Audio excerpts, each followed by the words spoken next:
Hola, bienvenidos a Consejos IAFO para hablar en público, un programa donde semana a semana nos acercamos a personas que desde su experiencia, su responsabilidad, comunican.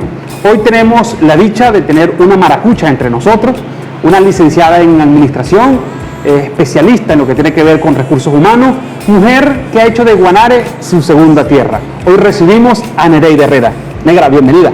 Gracias, muchas gracias. Un placer tenerte. Acá. Y un orgullo para mí compartir este espacio con ustedes. Negra, en esta primera zona de Consejos IAFO para hablar en público, siempre tratamos de acercarnos a los invitados, acercarnos para conocerlos, para saber quiénes son, qué hacen, de dónde vienen. En tu caso, pues, uno sabe, quienes te conocemos, que eres natural del Zulia, pero en líneas generales, ¿quién es Nereida Herrera? Bueno, en líneas generales, Nereida Herrera es una mujer que le ha tocado crecer fuertemente. Crecí, porque obviamente soy hija única, entonces crecí en un hogar donde yo era la consentida, donde todo era para Nereida, y resulta que cuando tú sales afuera, que comencé a estudiar, en mis inicios fue como técnico superior en recursos humanos, una carrera que estudié porque no había opción. Soy del sur del lago de Maracaibo, Caja Seca específicamente.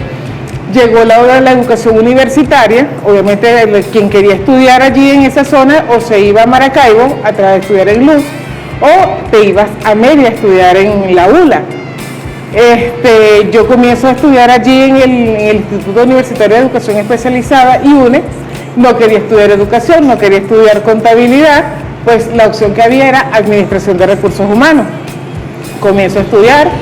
Cuando ya yo me gradúo, que comienzo a entrar en el campo laboral, las cosas no son como tú las ves en la teoría, ¿no? Cuando tú vas a la práctica, pues obviamente ya es otra cosa. Ya debo aprender, ¿verdad?, a dejar de ser esa muchacha consentida, que su mamá todo se lo daba, todo se lo consentía, porque resulta que te consigues en la calle gente que obviamente va a ser muchas veces tu barrera. Pero también tienes que aprender que esa barrera que se presenta es una barrera de aprendizaje. Porque sí, todo tropiezo no es algo negativo, todo depende de cómo nosotros lo visualicemos. Muchos tropiezos, sí, muchos tropiezos, pero esos tropiezos me han llevado a ser la profesional que hoy en día soy. ¿Cómo es Nereida Herrera hija?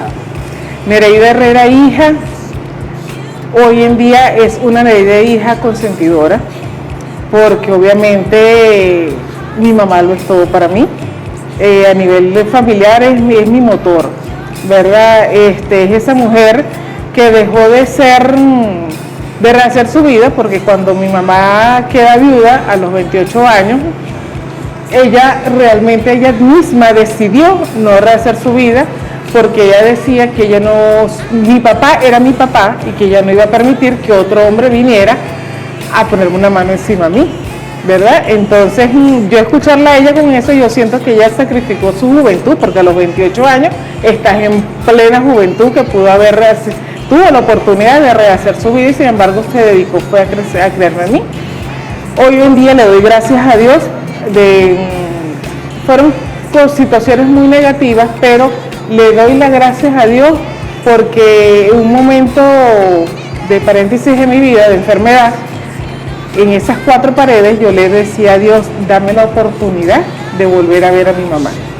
Y hoy en día ya puedo decir con orgullo y gracias a Dios que mi mamá tiene 1 año viviendo conmigo acá en Guanare. Negra, esa experiencia del Zulia a los llanos venezolanos. Mira, esa experiencia obviamente fue también queriendo hacer un cambio. En ese sentido siempre me ha gustado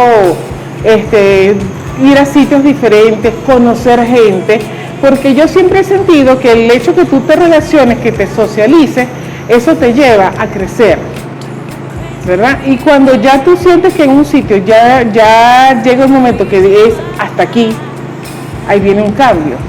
Y como te comentaba hace rato, tú decides si los cambios son negativos o positivos en tu vida. Obviamente, en el proceso de ese cerrar un ciclo para comenzar un otro, como todo proceso tiene su duelo. Siempre quise salir de Caja Seca, ¿verdad? Y bueno, Guanare me brindó esa oportunidad de estar acá. Inicialmente yo no quería venirme a esta zona. Mi idea principal era irme al oriente. Cuando yo le digo a mi mamá, dame un año para yo centrarme en oriente, ¿verdad? Cuando yo esté estable con un trabajo, que tenga donde llevarte, una casa, nos mudamos para oriente. Mi mamá me dijo, si tú quieres te vas, pero yo no me voy.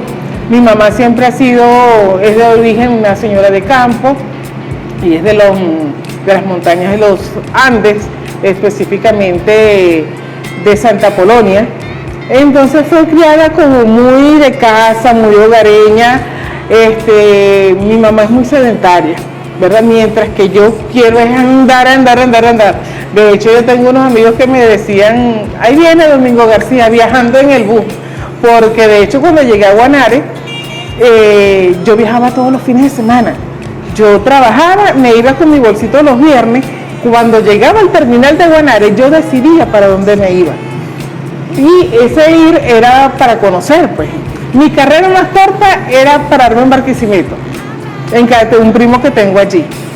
Esa es mi carrera más corta. De hecho, una vez me fui de aventura y salí a las 12 de la noche de aquí de Guanare. Llegué a las 10 de la mañana a Puerto La Cruz. Pasé el resto del sábado allí con unos amigos que más que amigos son una familia. Me regresé el domingo a las 5 de la tarde, llegué el lunes a las 5 de la mañana, me hice un baño, me coloqué el uniforme y vámonos a trabajar. Cuando yo llego y cuento eso, me dice, cada vez que tú llegas los lunes, siempre traes una historia y siempre son tus viajes. Negra, vamos a hacer una primera pausa, porque ya que sabemos de esas aventuras, de esa parte un poco, digamos, nómada de Nereida Herrera, queremos acercarnos también a la Nereida que comunica, porque en todo este proceso la comunicación, en tu caso, ha jugado un papel importante. Vamos a una pausa y ya regresamos a Consejos IAFO para hablar en público, hoy con Nereida Herrera.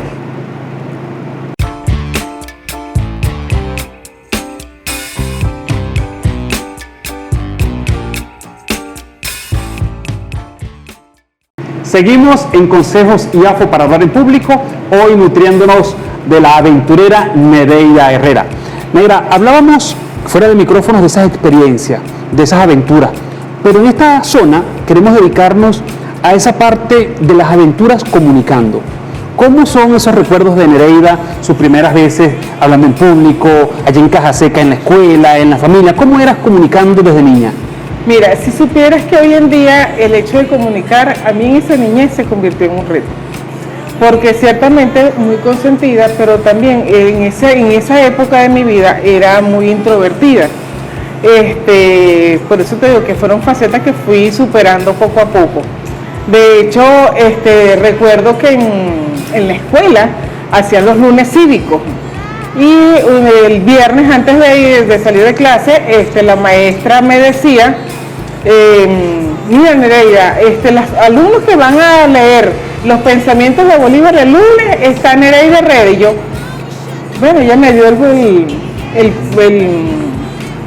pensamiento de Bolívar. Cuando me llegó a mí el momento de leer, a mí la voz no me salía. Cuando logré por fin hablar, obviamente mis compañeros decían, esa no eras tú la que estaba hablando, porque sencillamente no me salía la voz, ¿no? Y siempre, desde ese momento, a mí me creció esa espinita, yo quiero aprender a hablar y que la gente me escuche, que la gente me entienda cuando yo hable, ¿no? Bueno, así fui creciendo y en la universidad, pues, no había como hoy en día esos parámetros de seguir un patrón para tú hablar en público. Ahí estaba lo básico. Te parabas al frente de tus compañeros, mira, soy Nereida Herrera y hoy les vengo a hablar de tal cosa. Y eso es todo, porque eso era lo que uno decía cuando ya terminaba la exposición, eso es todo, ¿no? Hoy en día, pues, ya tú ves que eso era un error, ¿no? Y que hoy en día lo haces con conciencia, y cuando haces las cosas, comunicas con conciencia, obviamente eso abre más puertas. Cuando estuve en la universidad, sí había una profesora que no fue tanto animarnos a llevarla a la oratoria, ¿no? Pero sí nos daba ciertos tips de qué es lo que no deberíamos hacer cuando estábamos haciendo las exposiciones. pero hay algo que sí me marcó en un momento. Mi familia siempre ha sido católica, yo desde niña siempre crecí en un hogar católico, y cuando iba los domingos a misa, los amigos de mi mamá me decían, ay, llegó la hija de Eudocia, venga para que lea. Y me paraba yo a leer. Y un día escuché a una señora diciendo, hay gente que le gusta hablar allá y leer la palabra, pero no saben leer. Entonces yo le digo, ¿por qué no saben leer? Porque no hacen las pausas. Y usted no, cuando va a leer, si tiene punto, tiene que hacer la pausa. Si tiene coma, tiene que hacer la pausa. Si es una pregunta, tiene que sonar como una pregunta. Si es una exclamación, debe sonar como una exclamación. Pero no llegan esos palantes que leen. A mí eso se me quedó aquí. Y yo dije, yo no quiero que la gente diga que yo no sé leer. Con el tiempo, un grupo de estudiantes de la ULA que fueron a dar varios cursos en Caja Seca. Uno de ellos era mapas mentales y oratoria.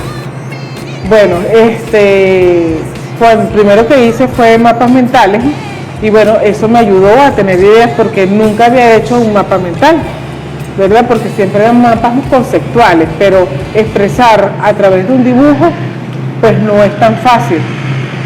Pues si nos cuesta expresar en el público que estamos hablando, ahora imagínate plasmar muchas cosas en un dibujo. Y bueno, de ahí fue creciendo esa llama. Y cuando llego aquí a Tierras Guanareñas, estaba con un amigo, que ese siempre ha sido mi amigo desde que llegué aquí a Guanare. Íbamos viajando, y me dice, lee esto aquí. Y comienzo yo a leer. Pero a mí algo que nunca me ha gustado es leer en vehículos, porque yo me mareo.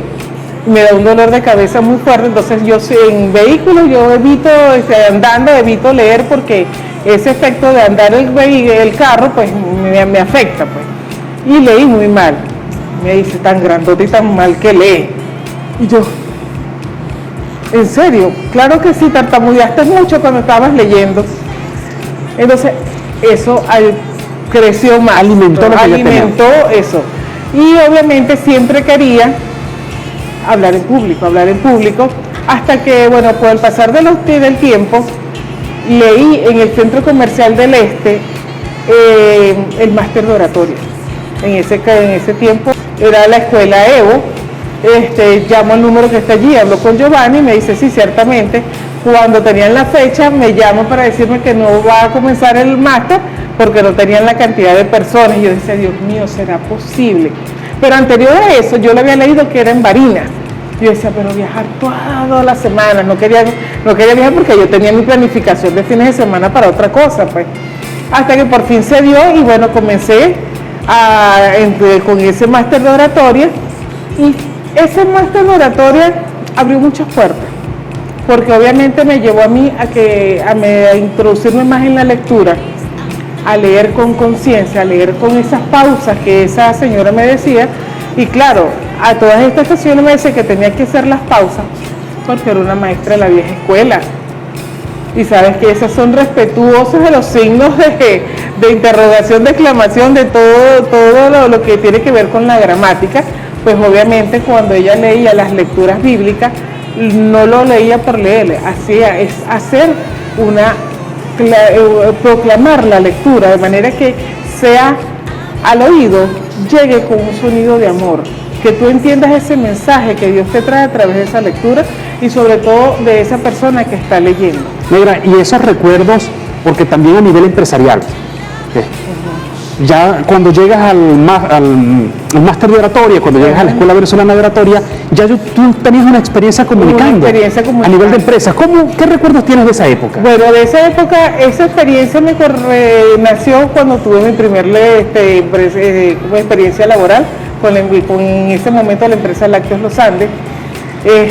Quien era mi jefe se preocupó mucho en que yo aprendiera, y de hecho allí con él fue cuando yo hice la primera formación en la organización y planificación de eventos empresariales, porque yo estaba en el área de recursos humanos, que también puedo decir que tengo esa dicha. Yo estudié a pesar de que estudié recursos humanos porque no tenía otra opción, puedo decir que mi experiencia laboral siempre ha sido en recursos humanos. ¿Ok? Entonces, gracias a Fernando Villamil, él me dice, tú tienes que venirte por acá. Entonces, él, cada vez que tenía un evento social, vaya con Nereida. Y mira, y él me envolvió en ese mundo de hablar en público, porque siempre teníamos que estar envueltos en reuniones o organizando cursos para los gerentes o reuniones con la junta directiva. Negra, obviamente eso me llevaba a que tenía que tener una socialización. Y de esa época, o de esas épocas, ya sea en Caja Seca, ya sea en la universidad, ya sea en el máster de oratoria, en esa época, a nivel empresarial también, ¿qué momento particular recuerdas donde tú dices, gracias a Dios lo hice bien? O por el contrario, porque tienes ese recuerdo de la iglesia, pero ¿qué otra experiencia tú dices que saliste satisfecho y dices, bueno, ya hay un avance? Muy fuerte, cuando fue la empresa acá en el Central, que organizamos en un lapso de 15 días el 35 aniversario de la empresa. ¿Qué sucedió? Ese día al principio era como que, mira, queremos esto y esto, pero no conseguíamos la empresa que suministrara lo que mis jefes me estaban pidiendo, ¿no? Y un domingo estoy yo allí y me siento y le decía, Dios mío, ¿será posible que no consigamos una empresa que cumpla con lo que me están exigiendo, la junta directiva me está exigiendo? Y comencé a navegar en internet. Mi compañera de trabajo en ese momento me dice, no, aquí tenemos que conseguir a alguien. Y ella por un lado buscando y yo por el otro lado buscando. Bueno, ambas logramos conseguir una empresa en Valencia y una empresa en Barquisimeto.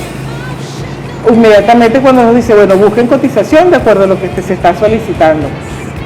Efectivamente, comenzamos la de Valencia lo contactamos a través de un amigo de Nestlé, que es el que le organiza los trabajos, las exposiciones al grupo Nestlé. Bueno, hicimos contacto y obviamente ganó la empresa de Barquisimeto por los costos, todo lo que se analiza cuando estamos organizando un evento. Entonces me dice, bueno, cuando ya pasamos la información con los costos, que me dan el visto bueno, tienes 15 días para organizar el evento.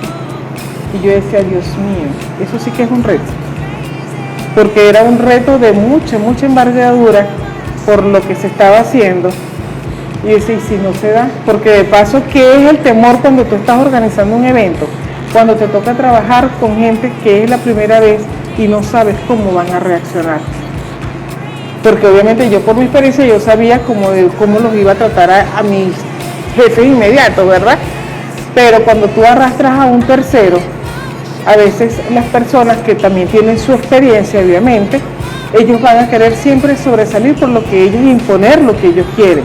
En cambio a mí me tocaba estar en el medio y mira, yo sé que tú me estás dando esto, pero a mí me están exigiendo esto. ¿Y cómo era ese proceso comunicativo, Nereida? ¿Cómo era ese comunicarte con dos escenarios? Uno exigente y el otro impositivo, por llamarlo de una manera.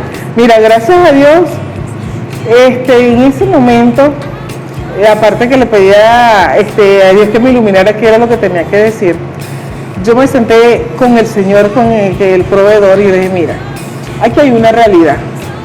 Yo te puedo entender y te respeto tu experiencia, pero vamos a hacer un enlace, vamos a engranar, porque aquí se trata de que hagamos equipo y sea un ganar-ganar. Porque, ¿cuál es tu fin como empresario de eventos? Me dice, complacer a mi cliente. ¿Y quién es tu cliente? Entonces, cuando yo le hago ver esa reflexión, él como que queda así, bueno, está bien, dime qué es lo que quieren tu jefe. Bueno, mis jefes quieren esto y aquello. Déjame hacer una llamada. Ahí, todo esto, así como estamos tú y yo. Ellos se vinieron de Barquisimeto, el papá y el hijo, y comenzamos ahí mismo, de la misma oficina, fuimos cuadrando todo. Justamente cuando nosotros ahí casi finalizando, entraron dos de mis jefes y me llaman porque les llama la atención a las personas porque eran mucho más altos que yo tenía que ser así para poderlos mirar. Entonces, no, ellos son las personas los que van a organizar el evento. Bueno, vamos a hacer una reunión con ellos directamente. Entonces, eso también me ayudó a que fluyera con más facilidad todo lo que era el evento, coincidía con sí. En sí, otra cosa que nos pasó a última hora es que el agasajado me dice, mira Nereida, por allí hay unas fotografías cuando se estaba iniciando el central. Búscalas para que hagamos un antes y un después. Y yo estaba así, pero ¿cómo le decía yo al agasajado que no? Tenía que ingeniármela. Mire, me voy yo para el archivo muerto a buscar las fotografías. Gracias a Dios no estaban tan ocultas y me senté con él a verlas. Y fue un gozo, ¿viste? Porque ver al señor Paolo cómo le brillaban sus ojos cuando él estaba recordando esos tiempos cuando llegó acá. Y en una de las fotografías, él me dice, ¿qué ves tú aquí? Y yo le digo, eso es un tubo. Él se me queda mirando y me dice, sobre ese tubo está la factoría, sobre ese tubo está el Tolimán. Ese fue el tubo base para comenzar a armar el central. Entonces cuando yo lo veo a él con esa emoción, con esos ojos tan brillantes, yo dije, aquí hay que hacer algo bien. Y bueno, gracias a Dios él me enumeró las fotografías desde el inicio y tomamos otras fotos actuales del central, y cuando armamos una maqueta de presentación en toda la entrada, él no la había visto cómo había quedado el trabajo, y ese me dio un orgullo porque cuando él va entrando y está viendo todo lo que estaba organizado para él, porque era para él, y cuando él se para frente a esa exposición de fotografía, una lágrima corrió. Entonces esa fue una de las cosas que más marcó en ese momento de socializar, pues, de comunicar. Vamos a una nueva pausa y ya regresamos a Consejos IAFO para hablar en público, hoy nutriéndonos de la experiencia de Nereida Herrera.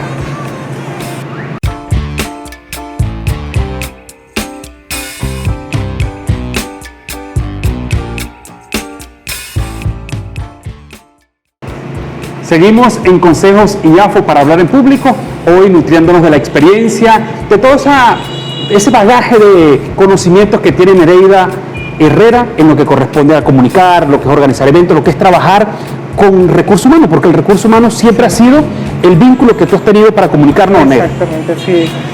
Esta zona de aprendizaje, ya hablamos de ti, hablamos de esos recuerdos.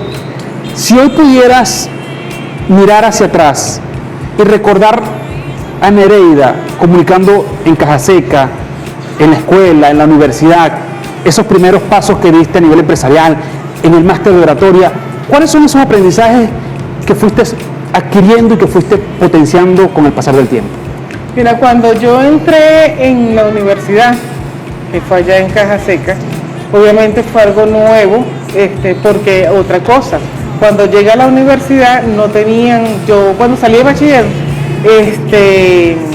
la niña consentida no la dejaron irse para el Zulia, porque a mí me salió solo para estudiar sociología en Luz, pero mi mamá dijo, no muchachita, ¿cómo se va a ir para el Zulia? Y me dejó ir para Valera. Estudié en el INSA secretariado. Cuando regreso, que ya termino mi proceso allá de tanto teórico como práctico, estaba buscando una secretaria para el instituto universitario. Como ya teníamos unos amigos en común, el director y yo, me fui a trabajar con ellos. Y como te comenté, yo cuando comenzó el tecnológico como tal, yo no quise estudiar porque era educación, contaduría y administración. Ya para la segunda oportunidad, el segundo semestre, yo dije, no, si no arranco me voy a quedar en los laureles. Y fue cuando decidí estudiar administración de recursos humanos. Entré, tuvimos un grupo, yo misma tuve la oportunidad y yo misma clasifiqué las secciones porque dio lugar a formar 2 secciones. Y bueno, se dividí, bueno, comencé a tener algo que me ayudó muchísimo, que en el grupo con el que me tocó hacer grupos de estudio, también eran ya personas con experiencia laboral. Entonces yo aprovechaba y me nutría de esa experiencia que ellos tenían ya en el área de recursos humanos, porque ellos eran empíricos y estaban allí, era para obtener su título universitario. Con ellos obviamente, agarrándome de esa experiencia, me ayudó mucho para poderme desenvolver en la universidad. Ya, de hecho, habían otros grupos que cuando decían, no, vamos a mover los grupos porque están muy acostumbraditos, me daba un gusto de decir, pues mira, vente para el grupo de nosotros. Entonces eso quiere decir que estaba bien encaminada. Cuando ya salgo de técnico, voy nuevamente a hacer pasantías en Valera, donde hice pasantías cuando fui aprendiz 15. Era por un lapso de mes y medio y estuve 6 meses allá. También en recursos humanos. Pues, entonces, la experiencia siempre ha venido por allí. Era con un contrato y bueno, ya lamentablemente pues no se pudo dar el cargo fijo, que el cargo que yo añoraba, pero bueno, no era allí que yo debía estar. Cuando ya regreso nuevamente a Caja Seca después de ese tiempo, fue cuando entré a trabajar en Lácteos Los Andes y como te digo, ahí fue más mi experiencia laboral como tal. ¿Qué aprendiste ahí, Negra? Mira, ahí aprendí muchísimas cosas. Ahí me tocaba trabajar en el área de reclutamiento y selección y como recién graduada pues no tenía la experiencia. No ¿Y cómo sabía. eras comunicando allí? ¿Cómo era esa interacción? No, trágica. ¿Por qué? ¿Por qué? Porque entré fue por organización y métodos haciendo manuales y estaba sentado en un escritorio revisando manuales.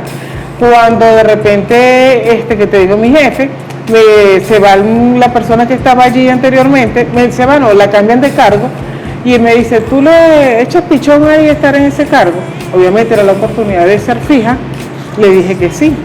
Cuando llego, resulta que me dice, no, tienes que hacer ya esto, o sea, era como quien dice, el trabajo estaba andado, tienes que continuar. No tenía herramientas, no tenía conocimiento y eso sí me llevó a tener muchos encontronazos, pues. Porque obviamente, como te dije, una cosa es lo que uno ve en la universidad teórico y otra cosa es la realidad laboral, que es totalmente diferente. Entonces, eso me llevó muchos choques. Y como también venía de ser la niña mimada, pues obviamente era más fuerte el choque. Pero sí tuve un aprendizaje, supe lo que era hacer un reclutamiento, aprendí a hacer lo que es una detección de necesidades. Tuve mucho apoyo de amigas del INSE, que eran los que nos supervisaban por la parte del programa de aprendizaje y los cursos que se impartían, que en ese tiempo si la empresa tenía unos planes de formación y los presentabas al INSE, tú después lo podías deducir. Tuve la oportunidad de aprender con ellos. De verdad que a mí el INSE... Y comunicando, ¿cómo fue esa experiencia allí, Negra? Porque tú dices reclutamiento de personal, suena fácil, pero no lo es. No lo es, porque necesitas tener comunicación fluida, tienes que tener una comunicación asertiva, pero también muy clara, sin generar falsas expectativas. ¿Cómo era? Mira, a mí eso me tocó fuerte porque hay algo que aprendí. Y cuando tú has escuchado el refrán que dice, nadie es profeta en su tierra, a ver, que era lo que muchas cosas me pasaban, como mi mamá conocía mucha gente, entonces tenía que, a veces no, que el hijo de fulana, y a veces el hijo de fulana no cumplía con el perfil que me estaban exigiendo. Entonces eso llevaba a que yo era la mala, que yo no quería ayudar a la gente, que ojalá que yo no sé qué, que no sé qué más. Y decía, pero si no cumple. Hubo una vez que me tocó una que dijo, no, a mí me viene recomendando fulanito de tal, que es amigo del dueño de esta empresa. Y por detrás me decía, ella no entra. Y la muchacha, hija de una comadre de mi tía, sobrina de una amiga mía, y atrás los jefes, ella no entra. ¿Y cómo hacías para comunicar sin perder esa empatía o ese tacto que había que tener? ¿Cómo era? Mira, muy difícil porque te digo, de paso en ese momento yo tenía un carácter bastante fuerte que rapidito me encendía, ¿no? Y a veces tenía que morderme la lengua para no poder caer, para no caer en dilemas, pues. Entonces, con este caso que fue el más, que yo recuerdo que fue más fuerte, porque ella me decía, pero es que ya todo está listo, yo estoy aquí porque me dijeron que ya todo estaba listo para ingresar. Y como le decía yo, no vas a ingresar. También me sucedió otro caso con un amigo que hoy en día seguimos siendo muy amigos, ¿verdad? pero él traía un perfil académico que sobrepasaba la exigencia que nosotros teníamos, ¿no? Él estaba llegando nuevamente a la zona y me dice, negra, yo lo que necesito es que me den la oportunidad de trabajar. ¿Cómo hago? Entonces, el currículum me lo rechazaban porque su experiencia era hasta por encima del gerente de esa área donde él se quería ubicar. Entonces, era ver a mi amigo y decirle no. Entonces era, no, mira, en estos momentos tu perfil obviamente está muy, muy bueno, excelente, posiblemente haya otra vacante, pero está en estudio, está en formación, depende de un proyecto que si se va a dar o no se va a dar. Palabras más, palabras menos, pero él me supo leer entre líneas que él no iba a ingresar. Hoy en día nos reímos de eso. Y me dice, yo jamás pensé que me fueran a rechazar porque mi currículum estaba muy por encima del perfil de ustedes. Negra, vamos a una pausa y vamos a volver con una zona muy particular. Vamos a una pausa de consejos IAFO para hablar en público y regresamos con una zona de retos y desafíos con Nereida Herrera.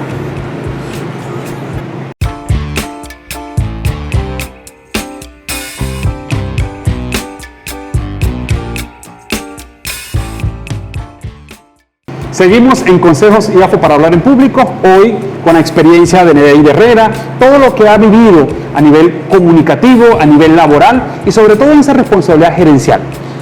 Negra, para ti, ¿qué son los retos, qué son los desafíos?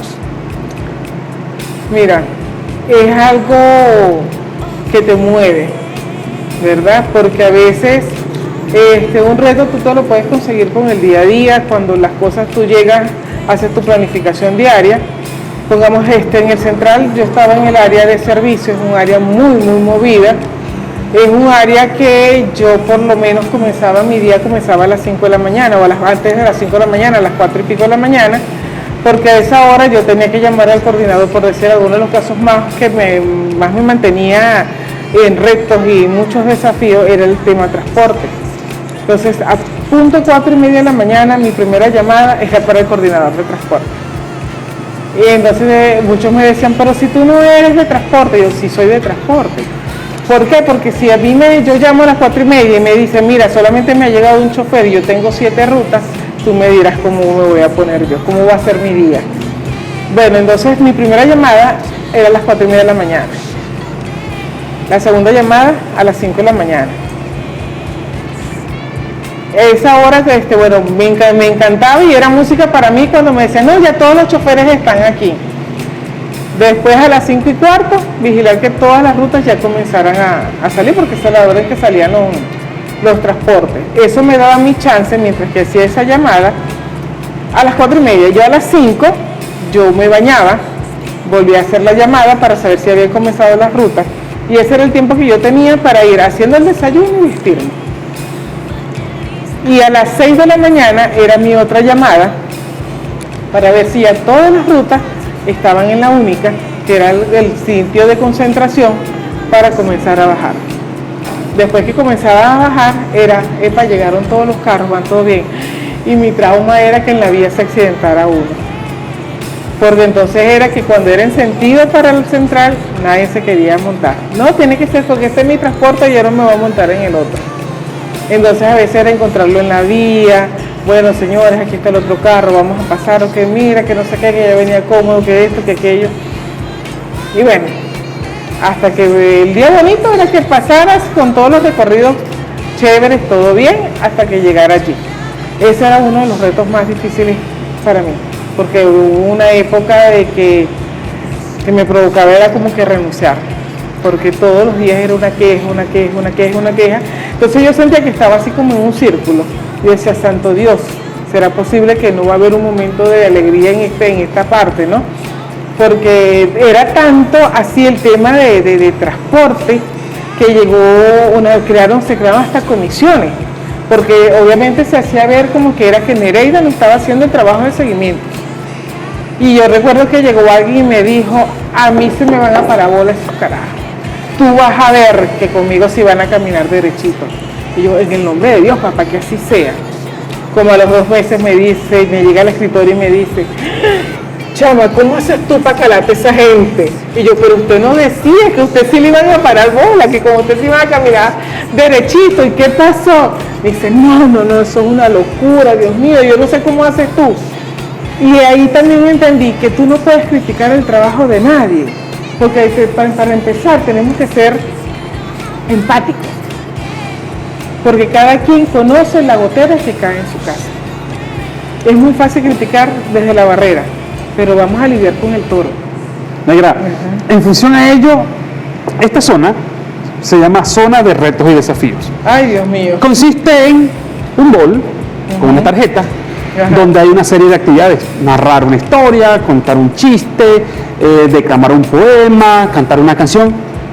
Tú metes la mano y en función a ello cumples el ejercicio que está allí, el reto que está allí. La mano inocente, por favor. Ay, Dios mío.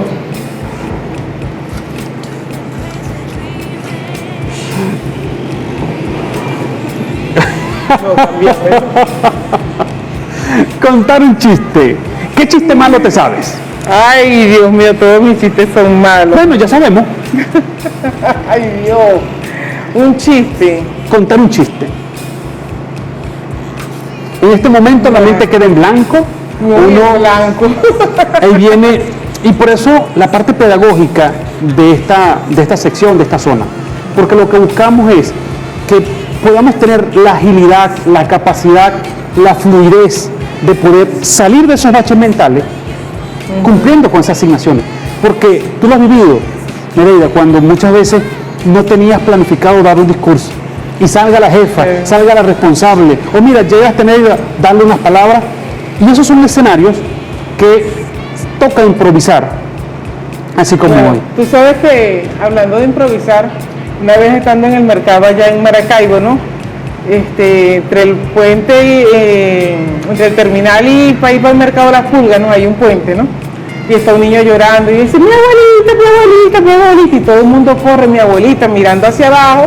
El muchacho, todo el mundo dice, cónchale, se ahogó la abuelita, y la abuelita, llaman a los bomberos, llaman a la defensa civil y buscan abajo, y la abuelita, pero no hay nadie. Pero muchachito, ¿y cómo era esa abuelita? Igualitica esta.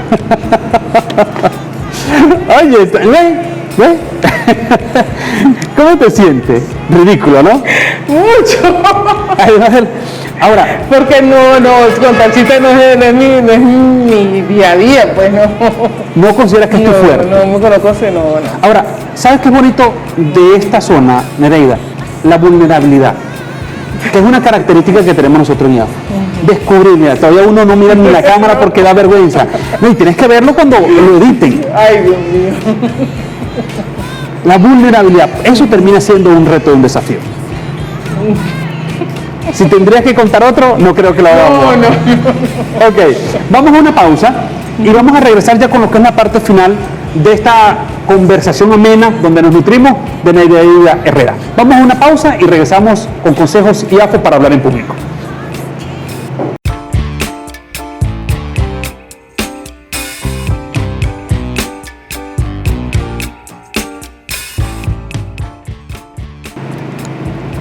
Seguimos en la parte final ya de consejos IAFO para hablar en público, hoy nutriéndonos de nuestra querida Nereida Herrera, una mujer artista en el arte de contar chistes. Nereida, en esta última parte, en esta zona final, si pudiéramos resumir en 3 enseñanzas que pudiéramos compartir, en 3 consejos que pudiéramos dar a aquellos que quieren mejorar sus habilidades de comunicación, desde tu experiencia, ¿cuáles serían? Mira, algo que he aprendido en todo esto de la oratoria, y porque lo he vivido también, lo primero que yo le puedo aconsejar a cualquier persona es prepararse, nutrirse, porque en lo que yo he aprendido con todo este tiempo es que tú no puedes llegar, pararte en un escenario y hablar estupideces. Es lo que siempre hemos dicho, hablar con elocuencia, que todo tu mensaje siempre tiene que tener y llevar a un aprendizaje. No es decir, porque hay otra cosa, que cuando tú te paras allí, todo el mundo está presto a qué es lo que tú vas a decir, ¿verdad? Entonces, ¿qué sucede? Que en tu público, tú no sabes quién pueda salir y manejar el tema mejor que tú. Entonces, cualquier tema que tú vayas a manejar, debes nutrirte, debes investigar, debes enfocarte y fundamentar esas bases para que ese discurso se vea muy bien nutrido. Mucho. ¿Qué otro consejo? Mira, otra de las cosas que yo siempre he visto, que he vivido muchísimo, es el miedo. Y definitivamente el miedo siempre va a estar, pero ¿sabes qué es sabroso? Cuando ese miedo se convierte en nervios. Porque ¿qué pasa entre la diferencia uno y otro? Que el miedo mayormente te paraliza. Y al momento en que tú te paralizas, la mente se coloca en blanco. Automáticamente, como me pasó con el chiste, me dijiste un chiste, me salió un chiste, y yo automáticamente mi mente quedó en blanco. No sabía qué hacer hasta que me acordé del guajirito con su abuelita, ¿verdad? Entonces cuando tú comienzas a dominar ese miedo que hay en ti, y la mejor manera de dominarlo es practicando. Los nervios siempre van a estar allí, y yo creo que los nervios, eso es lo sabroso de saber que te vas a enfrentar a algo diferente. Porque hay algo que también he aprendido con esto de hablar en público, que te permite analizar muchos aspectos, que te saca de tu zona de confort, de que si no es que, mira, yo aprendí a puro hacer recursos humanos y lo otro que yo sé hacer es organizar eventos. Si yo me cuadro a que solamente es eso, sencillamente como profesional no voy a crecer. Entonces, siempre hay que buscar de crecer, pero crecer con elocuencia, crecer con imaginación, porque esa es otra. Cuando te estás allí hablando y algo se te olvida, inmediatamente tienes que imaginarte algo para poder permitir que te permita hacer ese puente para tú poder seguir y que el público no note que las cosas se te olvidó. Nereida, ¿algún libro, algún speaker que tú sigas, algún libro que estés leyendo que puedas recomendar? Mira, no recuerdo ahorita el autor, pero a mí siempre me ha marcado uno que se llama las formas, eso lo van a editar, ¿verdad? ¿Speaker? No, que es el de la postura. Alan Peace. Ajá, Alan Sí. Sí, de hecho lo busqué hasta que en una librería por allá en Barquisimeto lo conseguí. De hecho, cuando lo compré, hubo alguien que me dijo, no, pero hay uno que está resumido. Bueno, no conseguí el resumido y este era el único que había. No tenían puntos, no existían los pagomóviles, 30 bolívares. Yo no cargaba suficiente efectivo, pero como siempre nunca falta un ángel, me dijo, toma, aquí están los 30, para que te lo lleves de una vez porque es el único que queda. Porque ese libro me gusta, y es porque yo me visualizo en él. Yo soy una persona que cuando me paro en el escenario, me cuesta mucho abrirme. A pesar de que estoy siempre en el mundo de lo social, en la parte de la comunicación, en la organización de eventos, no soy tan abierta como me ven, siempre soy un poco cerrada. Y cuando estoy preparándome para alguna conferencia, alguna participación que tenga en un evento, a veces tiendo a hacer brazos de cocodrilo, cortica, siempre soy cerrada, ¿no? Entonces cuando ya logro mediar ese miedo, que entra ese nerviosismo sabroso, siempre me acuerdo de ese autor y comienzo a moverme, ese desplazamiento. Y cuando ya comienzo con el desplazamiento, pues entonces las ideas fluyen y se llega al objetivo. Y otra de las cosas muy importantes que tiene toda la conferencia es el cierre. Porque el cierre es el resumen de todo lo que tú dijiste, pero de una forma más bonita, que al final tú tienes personas que te pueden escuchar, pero el cierre es lo que les queda. Negra, ¿cómo ubicarte en redes sociales? ¿Cómo contactarte? De pronto uno quiere algún consejo, alguna ayuda. ¿Cómo ubicarte? Bueno, por redes sociales es @Nereida.Herrera. En Facebook sí es Nereida Herrera, completo, Nereida del Carmen Herrera Villamizar, porque hija de papá y mamá. En Facebook, Nereida del Carmen Herrera Villamizar. Y en Instagram es @nereida.herrera. Esa frase final con la que nos despedimos, que te caracteriza y que siempre tú usas. No te des nunca por vencida. Nunca. Siempre hay que dejar ese miedo y atreverte a aventurar. Eso fue Nereida Herrera, hoy disfrutándola en Consejos IAFO para hablar en público.